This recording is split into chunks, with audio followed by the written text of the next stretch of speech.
ವೀಕ್ಷಕರೇ ನಮಸ್ತೆ, ನಾನು ನಿಮ್ಮ ಪ್ರೀತಿಯ ಕೃಷ್ಣಮೂರ್ತಿ. ಇವತ್ತಿನ ಕಾರ್ಯಕ್ರಮ ರಂಗೇಗೌಡನ ರಂಗಿನಾಟ. ರಂಗಿನಾಟ ಯಾಗೈತೆ ಅಂತಂದರೆ ನೀವೇ ಬೆಚ್ಚಿ ಬೀಳ್ತೀರ. ಯಾಕೆ ಅಂತಂದರೆ ರೆವಿನ್ಯೂ ಡಿಪಾರ್ಟ್ಮೆಂಟಲ್ಲಿರೋರು ಸರ್ಕಾರಿ ಜಾಗಗಳನ್ನು ಉಳಿಸ್ಬೇಕಾಗುತ್ತೆ, ಹಳ್ಳಿಗಳನ್ನು ಅಭಿವೃದ್ಧಿ ಮಾಡಬೇಕಾಗುತ್ತೆ. ಹಳ್ಳಿಗಳಲ್ಲಿ ರೈತರಿಗೆ ಯಾವುದೇ ಒಬ್ಬ ರೈತ ತನ್ನ ಜಮೀನಿಗೆ ದಾಖಲಾತಿಗಳು ಇಲ್ದಿದ್ದಾಗ ದಾಖಲಾತಿಗಳನ್ನು ಸರಿ ಮಾಡಿಕೊಡ್ಬೇಕಾಗಿರೋದು VAಗೆ ಸಂಬಂಧಪಟ್ಟಿರುತ್ತೆ. ಅದರ ಜೊತೆಗೆ ಕೆರೆ, ಕುಂಟೆ, ರಾಜಕಾಲುವೆ, ಸರ್ಕಾರಿ ಜಾಗಗಳನ್ನು ಯಾರಾದರೂ ಒತ್ತುವರಿ ಮಾಡ್ತಿದ್ರೆ ಅವ್ರ ಮೇಲೆ ತಕ್ಷಣ ಶಿಸ್ತು ಕ್ರಮ ತಗೊಳ್ಬೇಕಾಗುತ್ತೆ. ಆದರೆ ಈಗ ನಾವು ತೋರಿಸ್ತಾ ಇರುವಂತಹ ಸುದ್ದಿ ಇದೆಯಲ್ಲ, ಇಂಥವರು ಕೂಡ ನಿಮ್ಮ ವ್ಯಾಪ್ತಿಯಲ್ಲಿ ಇರಬಹುದು. ದಯವಿಟ್ಟು RI, VA, DT, ತಹಸೀಲ್ದಾರ್ ಇಂಥವರು ನಿಮ್ಮ ತಾಲೂಕುಗಳಲ್ಲಿ ಏನಾದರೂ ಇದ್ದರೆ ದಯವಿಟ್ಟು ಅವರ ವಿರುದ್ಧ ತಾವುಗಳು ಎಲ್ಲರೂ DC ದೂರುಗಳನ್ನು ಕೊಡಿ. ಯಾಕೆ ಅಂತಂದರೆ ಯಲಹಂಕ ತಾಲೂಕು ಜಾಲ ಹೋಬಳಿ, ಹುಣಸ್ಮಾರ್ನಳ್ಳಿ ಮತ್ತು ಸಾತ್ನೂರು ಗ್ರಾಮಗಳಿಗೆ ಸಂಬಂಧಪಟ್ಟಂಥ ಒಬ್ಬ VA ಅವಿವೇಕಿ. ಯಾಕಂದರೆ ಈ ಪದಗಳು ಯಾಕೆ ಬಳಕೆ ಮಾಡ್ತೀರಿ ಅಂತಂದರೆ ಇವರು ಎಲ್ಲರೂ ಸರ್ಕಾರಿ ಜಾಗವನ್ನು ಉಳಿಸ್ಬೇಕಾದಂಥವ್ರು, ಕೆರೆ ಕುಂಟೆಗಳನ್ನು ಉಳಿಸ್ಬೇಕಾದಂಥವ್ರು ಇವತ್ತು ಭೂಗಳರ ಜೊತೆ ಕೈ ಜೋಡಿಸಿ ಕೆರೆಗಳನ್ನು ಕಬಳಿಸ್ತಿದ್ದಾನೆ, ಸರ್ಕಾರಿ ಜಾಗವನ್ನು ಇನ್ನೇವನೋ ಕಬಳಿಸ್ತಿದ್ದಾನೆ. ಅದೆಲ್ಲ ನೋಡಿಕೊಂಡು ಸುಮ್ಮನೆ ಕೂತ್ಕೊಂಡಿರೋರನ್ನ ಇನ್ನೇನಂತಾರೆ? ಹುಣಸ್ಮಾರ್ನಳ್ಳಿ ಮತ್ತು ಸಾತ್ನೂರು ಗ್ರಾಮಕ್ಕೆ ಒಬ್ಬ VA, ಅವನ ಹೆಸರು ರಂಗೇಗೌಡ. ಈ ರಂಗೇಗೌಡ ಕೆಲಸಕ್ಕೆ ಬಂದು ಅಂದರೆ ಯಲಹಂಕ ತಾಲೂಕು ಕಚೇರಿಯಲ್ಲಿ 2015ರಿಂದ ಇನ್ನು 2025 ಕೂಡ ಅದೇ ತಾಲೂಕು ಕಚೇರಿಯಲ್ಲೇ ಇದ್ದಾನೆ. ಒಬ್ಬ VAಗೆ 4 ವರ್ಷ ಟೈಮ್ ಇರುತ್ತೆ. 4 ವರ್ಷ ಆಗಿದ ಕೂಡಲೇ ಅವನ್ನ ಬೇರೆ ಕಡೆ ಟ್ರಾನ್ಸ್ಫರ್ ಮಾಡಬೇಕು. ಆದರೆ ಈಗಿನ ವ್ಯವಸ್ಥೆಯಲ್ಲಿ ಯಲಹಂಕ ತಾಲೂಕಲ್ಲಿ ಇಂಥ ಕಳ್ಳರು ಕದಿಯವನ್ನು ಇಟ್ಕೊಂಡು ಸರ್ಕಾರಿ ಜಾಗಗಳನ್ನು, ಕೆರೆ ಕುಂಟೆಗಳನ್ನು ಎಲ್ಲವನ್ನು ಮಾರಾಟ ಮಾಡಿಸ್ಕೊಂಡು ಕೂತಿದ್ದಾರೆ. ಇರಲಿ, ಈಗ ರಂಗೇಗೌಡ ಹುಣಸ್ಮಾರ್ನಳ್ಳಿ ಮತ್ತು ಸಾತ್ನೂರು ಗ್ರಾಮಕ್ಕೆ ಸಂಬಂಧಪಟ್ಟಂಥ ಒಬ್ಬ VA. ಈತ ಮಾಡಬೇಕಾಗಿರೋದು ಕೆಲಸ ಏನು? ಯಾವುದೇ ಕೆರೆ ಕುಂಟೆ ಒತ್ತುವರಿ ಆಗಿದ್ದರೆ, ಯಾವುದೇ ಸರ್ಕಾರಿ ಜಾಗಕ್ಕೆ ಯಾರಾದರೂ ಸುಳ್ಳು ಡಾಕ್ಯುಮೆಂಟು ಕ್ರಿಯೇಟ್ ಮಾಡ್ಕೊಂಡಿದ್ರೆ ಇಮ್ಮಿಡಿಯೇಟ್ಲಿ ಅವ್ರ ಮೇಲೆ ತಹಸೀಲ್ದಾರ್ಗೆ ಒಂದು ದೂರು ಕೊಟ್ಟು ಮತ್ತು ಪೊಲೀಸ್ ಸ್ಟೇಷನ್ಗೆ ಒಂದು ಕಂಪ್ಲೇಂಟ್ ಕೊಟ್ಟು ಇಮ್ಮಿಡಿಯೇಟ್ಲಿ ಅವ್ರ ಮೇಲೆ ಒಂದು FIR ಹಾಕಿಸಿ, ಜೊತೆಗೆ ಕೆರೆ ಕುಂಟೆ ರಾಜಕಾಲುವೆಗಳೇನಾದರೂ ಒತ್ತುವರಿ ಆಗಿದರೆ ತಕ್ಷಣ ತೆರವು ಮಾಡಿಸ್ಬೇಕಾಗಿರೋ ಜವಾಬ್ದಾರಿ ಒಬ್ಬ VAಗೆ ಸೇರುತ್ತೆ. ಆದರೆ ಈ ಮುಟ್ಟಾಳ, ಈ ಅವಿವೇಕಿ ಅಂತಲೇ ಕರಿಬೇಕು ಇವನ್ನ. ಯಾಕೆ ಅಂತಂದರೆ ಸಾತ್ನೂರು ಗ್ರಾಮದ ಸರ್ವೆ ನಂಬರ್ 54ರಲ್ಲಿ ಸುಮಾರು 2 ಎಕರೆ ಜಾಗ ಇದೆ ಕುಂಟೆ. ಆ ಕುಂಟೆನ ಕೆಲ ಭೂಗಳರು ಸಂಪೂರ್ಣವಾಗಿ ಒತ್ತುವರಿ ಮಾಡಿ ಅದರ ಮೇಲೆ ಸೈಟ್ಗಳನ್ನು ಮಾಡಿ ಅದರ ಮೇಲೆ ದೊಡ್ಡ ದೊಡ್ಡ ಬಿಲ್ಡಿಂಗ್ಗಳು ಕಟ್ತಾ ಇದ್ದಾರೆ. ಒಬ್ಬ VAಗೆ ಸರ್ಕಾರಿ ಜಾಗ ಎಲ್ಲಿದೆ, ಕೆರೆ ಎಲ್ಲಿದೆ, ಕುಂಟೆ ಎಲ್ಲಿದೆ ಅಂತ ಗೊತ್ತಿರುತ್ತೆ.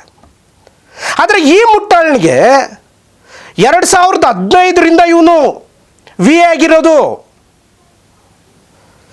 ಆದರೆ ಸಾತ್ನೂರು ಸರ್ವೆ ನಂಬರ್ 54ರಲ್ಲಿ ಒಂದು ಕುಂಟೆನ ಒತ್ತುವರಿ ಮಾಡಿರೋದು ಈ ಮುಟ್ಟಾಳನಿಗೆ ಗೊತ್ತಿಲ್ವಾ? ಆಯಿತು, ಇವನಿಗೆ ಗೊತ್ತಿಲ್ಲ ಅಂತಾನೆ ಇಟ್ಕೊಳ್ಳೋಣ. 2 ವರ್ಷ ಆಯಿತು ಇವ್ರ ಗಮನಕ್ಕೆ ಕೊಟ್ಟು. 2 ವರ್ಷ ಆಯಿತು ಈ ಕೆರೆ ಕುಂಟೆನ ಸರ್ವೆ ನಂಬರ್ 54ರಲ್ಲಿ ಸಾತ್ನೂರು ಗ್ರಾಮದ ಕುಂಟೆಯನ್ನು ಒತ್ತುವರಿ ಮಾಡಿಕೊಂಡು ಲೇಔಟ್ ಮಾಡಿದ್ದಾರೆ. ಆ ಲೇಔಟ್ಗಳ ಮೇಲೆ ಮನೆಗಳು ಬೇರೆ ಕಟ್ತಾ ಇದ್ದಾರೆ. ದಯವಿಟ್ಟು ಅದನ್ನು ತೆರವು ಮಾಡಿಸಿ ಅಮಾಯಕರಿಗೆ ಮಾರಾಟ ಮಾಡ್ತಾ ಇದ್ದಾರೆ. ಯಾಕೆಂತಂದರೆ ನಮ್ಮ ದೇಶ ಕಾಯೋ ಸೈನಿಕರಲ್ಲಿ ತಗೊಳ್ತಾ ಇರೋದು ಸೈಟ್ಗಳನ್ನು ಆಲ್ರೆಡಿ ತೊಗೊಂಡ್ಬಿಟ್ಟಿದ್ದಾರೆ. ಸೈನಿಕರು, ನಮ್ಮ ದೇಶ ಗಡಿ ಕಾಯ್ತಾ ಇರೋಂಥ ಸೈನಿಕರಿಗೆ ಈ ಅವಿವೇಕಿ ಮುಟ್ಟಾಳರು ಮೋಸ ಮಾಡ್ತಿರೋದು. ಹೇಳಿದಿರಿ ಈ ಕುಂಟೆ ಒತ್ತುವರಿ ಆಗಿದೆ, ತಕ್ಷಣ ಅದನ್ನು ತೆರವು ಮಾಡಿಸಿ ಅಂತ. ಎಷ್ಟು ಕೊಟ್ಟರು ಕೇರ್ ಇಲ್ಲ, ಡೋಂಟ್ ಕೇರ್. ಯಾವ ಅರ್ಜಿ ಕೊಟ್ರೇನು ನಾನು ಭೂಗಳರ ಜೊತೆನೇ ಇರೋದು, ಕುಂಟೆ ಒತ್ತುವರಿ ಮಾಡೋರ ಜೊತೆನೇ ನಾನು ಇರೋದು ಅಂತ ಇಂಥ ಮುಟ್ಟಾಳರು 3 ಬಿಟ್ಟವರು ಹಾಗೆ ಕೂತ್ಕೊಂಡಿದ್ದಾರೆ. ಅದರ ಜೊತೆಗೆ ಮಾನ್ಯ ತಹಸೀಲ್ದಾರ್ ಗಮನಕ್ಕಿದ್ರೂ ಕೂಡ ತಹಸೀಲ್ದಾರ್ ಅವ್ರದ್ದು ಸಗಣಿ ತಿಂತಿದ್ರೇನ್ರಿ? ನೀವು ತಹಸೀಲ್ದಾರರು ನಿಮ್ಮ ವ್ಯಾಪ್ತಿಯಲ್ಲಿರುವಂತಹ ವಿ ಎಗಳು ಪ್ರತಿದಿನ ಏನು ರಿಪೋರ್ಟ್ ಮಾಡ್ತಾ ಇದ್ದಾರೆ ಅಥವಾ ಏನು ತನ್ನ ವ್ಯಾಪ್ತಿಯಲ್ಲಿ ಕೆಲಸ ಮಾಡ್ತಾ ಇದ್ದಾರೆ ಅದನ್ನು ನೋಡ್ಕೊಳ್ಳೋಕ್ಕೆ ನಿಮ್ಮ ಕೈಯಲ್ಲಿ ಆಗಲ್ಲ ಅಂತಂದಮೇಲೆ ಮತ್ತೆ ಇನ್ನೇನಕ್ಕೆ ನೀವು ತಹಸೀಲ್ದಾರ್ ಆಗಿದ್ದೀರಿ? ಆಯಿತು, 700 ಸರ್ವೆ ನಂಬರ್ 54ರಲ್ಲಿ ಕುಂಟೆ ಇದೆ ಅಂತ ಮನವಿ ಕೊಟ್ಟರು ಕೂಡ ಇದುವರೆಗೂ ತೆರವಾಗಿಲ್ಲ. ಈಗ ಜಾಗದ ವ್ಯಾಲ್ಯೂ ಎಷ್ಟು ಗೊತ್ತಾ? 100 ಕೋಟಿ. 100 ಕೋಟಿ. ಆ 100 ಕೋಟಿನ ಇನ್ನವನು ಕಳ್ಳ ಕದಿಮ ತಿಂತಾ ಇದ್ದಾನೆ. ಆ ಕುಂಟೆನ ಮುಚ್ಚಿ ಅದೇ ವ್ಯಾಪ್ತಿಯಲ್ಲಿ ಜನರಿಗೆ ಸೈಟ್ಗಳಿಲ್ಲದೆ ಮನೆ ಇಲ್ಲದೆ ಎಷ್ಟೋ ಜನ ಪರದಾಡ್ತಾ ಇದ್ದಾರೆ. ಅದರ ಜೊತೆಗೆ ಅದೇ 700 ವ್ಯಾಪ್ತಿಯಲ್ಲಿ ಸುಮಾರು ಅನಧಿಕೃತ ಕಟ್ಟಡಗಳನ್ನು ಕಟ್ತಾ ಇದ್ದಾರೆ, ಅನಧಿಕೃತ ಬಡಾವಣೆಗಳಾಗ್ತಿದ್ದಾವೆ, ಕನ್ವರ್ಷನ್ ಇಲ್ಲದೆ. ಮತ್ತು ರೈತರಿಗೆ ಮೋಸ ಮಾಡಿ ಇನ್ಯಾವನೋ ಬಿಲ್ಡರ್ಸ್ಗಳು ಎದುರಿಸಿ ಬೆದರಿಸಿ ಪಾಪ ರೈತರ ಹತ್ರ ಜಮೀನು ಕಿತ್ಕೊಂಡು ಅನಧಿಕೃತವಾಗಿ ಕಟ್ಟಡ ಕಟ್ತಾ ಇದ್ದಾರೆ. ಆದ್ರೂ ನಿಮ್ಮ ತಲೆಗೆ ಹೋಗಿಲ್ಲ ಅಂತಂದ್ರೆ ನೀವೇ ಮನುಷ್ಯರ ಮುಟ್ಟಾಳ್ರ ನೀವು.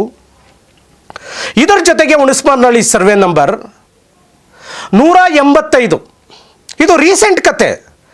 ಸರ್ವೆ ನಂಬರ್ 185ರಲ್ಲಿ ಒಂದು ದೊಡ್ಡದು ಕೆರೆ ಇದೆ. ಆ ಕೆರೆನ ರೈತರು ಒತ್ತುವರಿ ಮಾಡಿದ್ರು.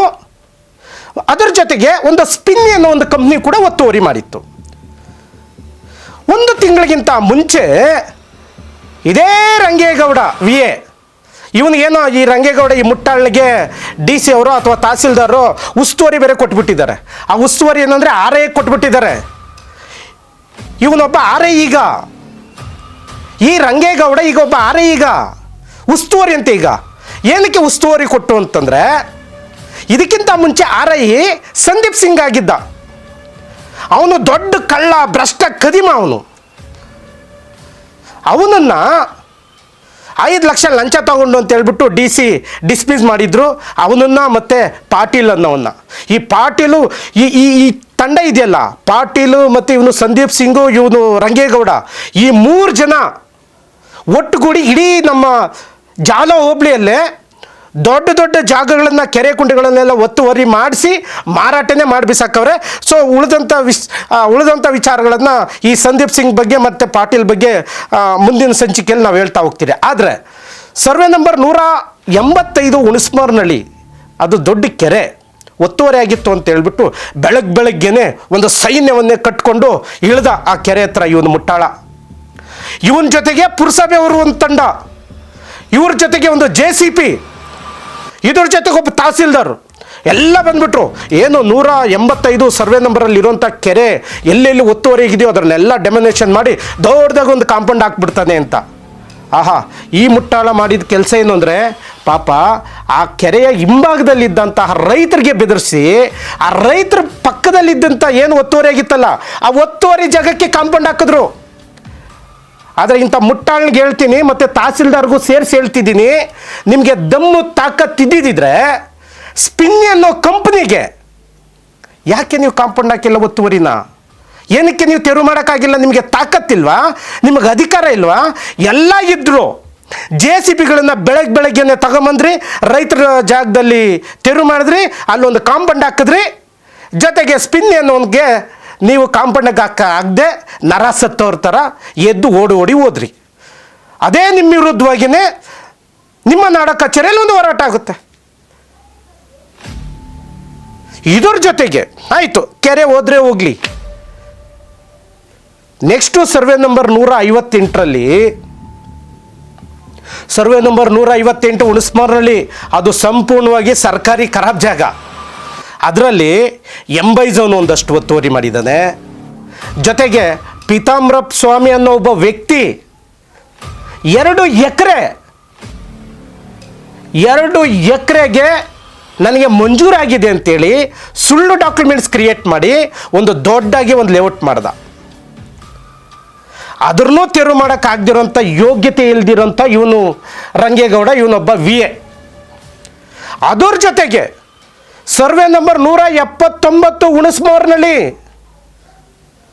ಅದು ದೊಡ್ಡ ಬಂಡೆ ಜಾಗ. ಆ ಬಂಡೆ ಜಾಗದಲ್ಲಿ ಮುನಿರತ್ನಂ ಈಗ ಹಾಲಿ MLA ಇದಾರಲ್ಲ ಮುನಿರತ್ನಂ, ಅಲ್ಲಿ ಬಂಡೆ ಹೊಡಿತಾ ಇದ್ರು ನೀನು ಅವನ ಕೈಯಲ್ಲಿ ಅವನ್ನೇನೂ ಟಚ್ ಮಾಡೋಕ್ಕಾಗಿಲ್ಲ. ಅದರ ಜೊತೆಗೆ ಸರ್ವೆ ನಂಬರ್ 184 ಅಲ್ಲೂ ಕೂಡ ಸರ್ಕಾರಿ ಜಾಗವನ್ನು ಕಳ್ಳರು ಕದಿಮರು ಒತ್ತುವರಿ ಮಾಡಿ ಅನಧಿಕೃತವಾಗಿ ಲೇಔಟ್ಗಳು ಮಾಡ್ಕೊಳ್ತಾ ಇದ್ದಾರೆ. ಆ ಸುತ್ತಮುತ್ತ ವ್ಯಾಪ್ತಿಯಲ್ಲಿ ಪಾಪ ಮನೆ ಮಠ ಇಲ್ದಿರುವಂಥ ಎಷ್ಟೋ ಬಡವರು ಬಾಡಿಗೆಗಳು ಕಟ್ಟಕ್ಕಾಗದೆ ಪರದಾಡ್ತಿದ್ದಾರೆ. ಇವತ್ತು ಕೂಲಿನಲ್ಲಿ ಸಿಕ್ಕದೆ, ಸರಿಯಾಗಿ ಸಂಬಳಗಳು ಸಿಕ್ಕದೆ ಎಷ್ಟೋ ಜನ ಒದ್ದಾಡ್ತಾ ಇದ್ದಾರೆ.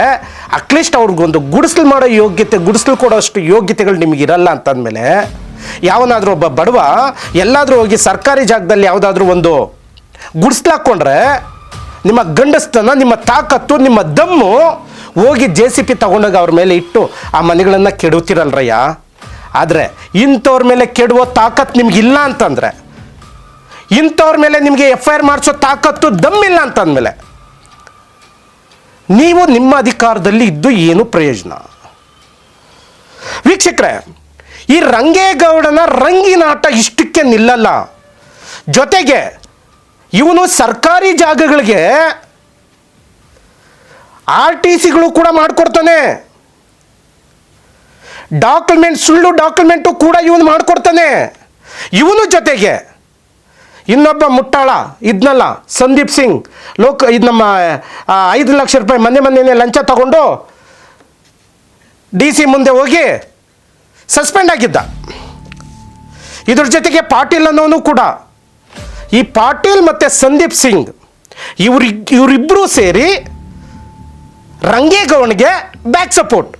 ಯಾಕಂದರೆ ಈ ರಂಗೇಗೌಡ ಅವಿದ್ಯಾವಂತ ಇದ್ದಂಗಿದ್ದಾನೆ. ಆ್ಯಕ್ಚುಲಿ ಇವನಿಗೆ ABCD ಬರ್ತದೆ ಇಲ್ಲೋ ಗೊತ್ತಿಲ್ಲ. ತಹಸೀಲ್ದಾರ್ ಸಾಹೇಬ್ರು ಇವನ ಕಡೆ ಸ್ವಲ್ಪ ಗಮನ ಹರಿಸ್ಬೇಕು, ಮತ್ತು DC ಸಾಹೇಬ್ರು ಇವ್ರ ಕಡೆ ಒಂದು ಸ್ವಲ್ಪ ಗಮನ ಹರಿಸ್ಬೇಕು. ಯಾಕೆಂದರೆ ಒಂದು ಹಳ್ಳಿಗಳನ್ನು ಅಭಿವೃದ್ಧಿ ಮಾಡಬೇಕಾಗಿರೋಂಥ VAಗಳೇ ಇವತ್ತು ಭೂಗಳರ ಜೊತೆ ಕೈ ಜೋಡಿಸ್ಕೊಂಡು ಇವತ್ತು ಹಳ್ಳಿಗಳನ್ನೇ ಸರ್ವನಾಶ ಮಾಡ್ತಾ ಇದ್ದಾರೆ. ಅದಕ್ಕೆ ಇವ್ರ ಮೇಲೆ ನೀವು ಸ್ವಲ್ಪ ಗಮನ ಹರಿಸ್ಬೇಕು. ಆಮೇಲೆ ಈಗ ಏನು ಸಂದೀಪ್ ಸಿಂಗ್ ಮತ್ತು ಪಾಟೀಲ್ ಸಸ್ಪೆಂಡ್ ಆಗಿದ್ರಲ್ಲ, ಹೈಕೋರ್ಟ್ಗೆ ಹೋಗಿ ಹೈಕೋರ್ಟಲ್ಲೇನೋ ಆದೇಶ ಕ್ಯಾನ್ಸಲ್ ಮಾಡಿಸ್ಕೊಂಡು ಈಗ ಎಲ್ಲಿ ಆನೇಕಲ್ ತಾಲೂಕಿಗೆ ಹೋಗಿದ್ದಾರೆ ಮಾಹಿತಿ ಇದೆ. ಆದರೆ ಈಗ ನಮ್ಮ ಯಲಹಂಕ ತಾಲೂಕು ಜಾಲ ಹೋಬಳಿನ ಹಾಳು ಮಾಡಿದ್ದಾಯಿತು, ಈಗ ಆನೇಕಲ್ಗೆ ಬೇರೆ ಹೋಗಿದ್ದಾರೆ. ಈಗ ಆನೇಕಲ್ಲಲ್ಲಿ ಇನ್ನು ಎಷ್ಟು ಸರ್ಕಾರಿ ಜಾಗ, ಎಷ್ಟು ಕೆರೆ ಕುಂಟೆಗಳು ಒತ್ತುವರಿ ಮಾಡಿಸಿ ಎಷ್ಟು ಮಾರಾಟ ಮಾಡ್ತಾರೋ ಗೊತ್ತಿಲ್ಲ. ವೀಕ್ಷಕರೇ, ಈ ರಂಗೇಗೌಡನ ರಂಗಿನಾಟದ ವಿಚಾರ ಮತ್ತು ಯಾವ್ಯಾವ ದಾಖಲಾತಿಗಳನ್ನು ಸೃಷ್ಟಿ ಮಾಡ್ದ, ಇವನ ಜೊತೆಗೆ ಇವನಿಗೆ ಬ್ಯಾಕ್ ಸಪೋರ್ಟ್ ಆಗಿ ಸಂದೀಪ್ ಸಿಂಗ್ ಮತ್ತು ಪಾಟೀಲ್ VA ಆಗಿದ್ದ, ಮತ್ತು ಸಂದೀಪ್ ಸಿಂಗ್ RI ಆಗಿದ್ದ, ಇವರಿಬ್ಬರು ಎಷ್ಟು ಸಪೋರ್ಟ್ ಕೊಟ್ಟರು, ಯಾವ್ಯಾವ ಡಾಕ್ಯುಮೆಂಟ್ ಇವರೆಲ್ಲ ಕ್ರಿಯೇಟ್ ಮಾಡಿದ್ರು ಅನ್ನೋದನ್ನ ಸಂಪೂರ್ಣ ಮಾಹಿತಿ ಮುಂದಿನ ಸಂಚಿಕೆಯಲ್ಲಿ ನಾವು ನಿಮಗೆ ತೋರಿಸ್ತೀರಿ. ಅದ್ರ ಜೊತೆಗೆ ಈ ನಮ್ಮ ರಂಗೇಗೌಡ ಇದನ್ನಲ್ಲ 2015ರಿಂದ ಈಗ ತನಕ VA ಆಗಿ ನಮ್ಮ ಯಲಹಂಕ ತಾಲೂಕಲ್ಲೇ ಇದನ್ನಪ್ಪ. ಹಾಗಾದರೆ 15 ವರ್ಷ ಒಬ್ಬ VAಗೆ ಒಂದೇ ಕಡೆ ಪೋಸ್ಟಿಂಗ್ ಕೊಟ್ಕೊಂಡು ಕೂತ್ಸಿದ್ದೀರ ಅಂತಂದರೆ, ಹಾಗಾದರೆ ಇವನ ಹತ್ರ ನೀವು ಅಧಿಕಾರಿಗಳು ಎಷ್ಟು ವಸೂಲು ಮಾಡ್ತಿದ್ದೀರಿ? ನಿಮ್ಮ ಮೇಲಿನ ಅಧಿಕಾರಿಗಳು ಎಷ್ಟು ಇವನ ಹತ್ರ ಲಂಚಗಳನ್ನು ತಗೊಳ್ತಾ ಇದ್ದೀರಿ? ಇವನೊಬ್ಬೇ ಅಲ್ಲ, ನಿಮಗೆ ಒಬ್ಬ ರಂಗೇಗೌಡನೇ ಅಲ್ಲ, ಈ ಪಾಟೀಲು ಕೂಡ 2014ರಿಂದ 2025 ತನಕ ಇದೇ ತಾಲೂಕು ಕಚೇರಿಯಲ್ಲೇ ಇದ್ದ. ಅಂದರೆ ಒಬ್ಬೊಬ್ಬ VA 10 ವರ್ಷ 11 ವರ್ಷ ಕೆಲಸಗಳು ಮಾಡ್ತಾ ಇದ್ದಾರೆ. ಅಂದರೆ ಒಂದೇ ತಾಲೂಕಲ್ಲಿ ಇವ್ರನ್ನ ಯಾಕೆ ನೀವು ವರ್ಗಾವಣೆ ಮಾಡ್ತಾ ಇಲ್ಲ? ಏನಾದರೂ ವರ್ಗಾವಣೆ ಟೈಮಲ್ಲಿ ನಿಮ್ಗೆ ಯಾರಿಗಾದ್ರೂ ಲಂಚಗಳು ಕೊಡ್ತಾ ಇದ್ದಾರೋ, ಅಥವಾ ವರ್ಗಾವಣೆ ಟೈಮಲ್ಲಿ ನಿಮ್ಮನ್ನು ರೆಕಮೆಂಡ್ ಮಾಡ್ಕೊತಾ ಇದ್ದಾರೋ? ಒಂದೇ ಜಾಗದಲ್ಲಿ ಇದ್ದಾರೆ ಈ ಮುಟ್ಟಾಳರು. ಅಂದರೆ ಇವರಿಂದ 10 ವರ್ಷದಿಂದ ಇವರೆಲ್ಲ ಇಲ್ಲೇ ಇದ್ದಾರೆ ಅಂತಂದರೆ, ಒಂದೇ ಒಂದು ಜಾಗ, ಒಂದೇ ಒಂದು ಕುಂಟೆ ಒತ್ತುವರಿ ಏನಾದರೂ ತೆರವು ಮಾಡಿದರೆ ನೀವು ಪ್ರೂವ್ ಮಾಡಿಬಿಟ್ರಿ. ಒಂದೇ ಒಂದು ಕುಂಟೆ, ಒಂದೇ ಒಂದು ಸರ್ಕಾರಿ ಜಾಗ ಏನಾದರೂ ಇವರು ಅವಿವೇಕಿಗಳು ಮುಟ್ಟಾಳರು ಒಂದೇ ಒಂದು ಜಾಗ ಏನಾದರೂ ತೆರವು ಮಾಡಿಸಿದ್ರೆ ಪ್ರೂವ್ ಮಾಡಿಬಿಟ್ಬಿಟ್ರಿ. ಮತ್ತು 10 ವರ್ಷದಿಂದ ಏನು ದಬ್ಬಾಗ್ತಿದ್ದೀರಿ ಯಾರ VAಗಳು? ವೀಕ್ಷಕರೇ, ನಾವು ಇಷ್ಟೆಲ್ಲ ಮಾತಾಡ್ತಾ ಇದ್ದೀರಿ, ಇವ್ರ ಬಗ್ಗೆ ಇಷ್ಟೆಲ್ಲ ನಾವು ಬಿಂಬಿಸ್ತಾ ಇದ್ದೀರಿ, ಅಥವಾ ಇವ್ರ ವಿಚಾರದಲ್ಲಿ ಇಷ್ಟೆಲ್ಲ ಪದಗಳು ಬಳಕೆ ಮಾಡ್ತಾ ಇದ್ದೀರಿ ಅಂತಂದರೆ, ಇವರು ನಮ್ಮ ಶತ್ರುಗಳಲ್ಲ. ನಮ್ಮ ಹಳ್ಳಿಗಳನ್ನು ಅಭಿವೃದ್ಧಿ ಮಾಡಬೇಕಾಗಿರೋಂಥ ಅಧಿಕಾರಿಗಳು ಅಭಿವೃದ್ಧಿ ಮಾಡಿದ್ರೆ ಕಳ್ಳರು ಕದಿಮರ ಜೊತೆ ಕೈ ಜೋಡಿಸಿದ್ರೆ ಮತ್ತು ಇನ್ಯಾವ ಭಾಷೆಯನ್ನು ಇವ್ರ ಮೇಲೆ ಬಳಕೆ ಮಾಡಬೇಕು? ಇನ್ನೂ ಹೆಚ್ಚಿನ ಮಾಹಿತಿ ರಂಗೇಗೌಡನ ರಂಗಿನಾಟ ವಿಚಾರದಲ್ಲಿ ಈತನ ಹಿಂದೆ ಸಂದೀಪ್ ಸಿಂಗ್ ಯಾವ ಕೈವಾಡ ಇತ್ತು, ಪಾಟೀಲ್ದೇನು ಕೈವಾಡ ಇತ್ತು, ಮತ್ತು ಈ ರಂಗೇಗೌಡನ ಜೊತೆ ಸಂಬಂಧಗಳು ಬೆಳೆಸ್ಕೊಂಡಿದ್ದ, ಮತ್ತು ಹುಣಸ್ಮನಹಳ್ಳಿ ಸರ್ವೆ ನಂಬರ್ 11/3 ಯಾವ್ಯಾವ ಡಾಕ್ಯುಮೆಂಟನ್ನು ಮಾಡಿಕೊಟ್ಟ, ಇದಕ್ಕೆ ಸಂಬಂಧಪಟ್ಟವರು ಯಾರ್ಯಾರು ಹಿಂದೆ ಇದ್ದಾರೆ, ಇದಕ್ಕೆ ಸಂಬಂಧಪಟ್ಟಂತಹ ಹಿಂದ್ಗಡೆ ಆಟ ಆಡಿಸಿರುವಂಥ ಯಾವ ರಾಜಕಾರಣಿ ಅನ್ನೋದನ್ನ ಮುಂದಿನ ಸಂಚಿಕೆಯಲ್ಲಿ ಸಂಪೂರ್ಣ ಮಾಹಿತಿ ನಿಮ್ಮ ಜೊತೆಗಿಡ್ತೀರಿ. ಅದುವರೆಗೂ ಟೇಕ್ ಕೇರ್, ಥ್ಯಾಂಕ್ ಯು. ರಂಗೇಗೌಡನ ರಂಗಿನಾಟ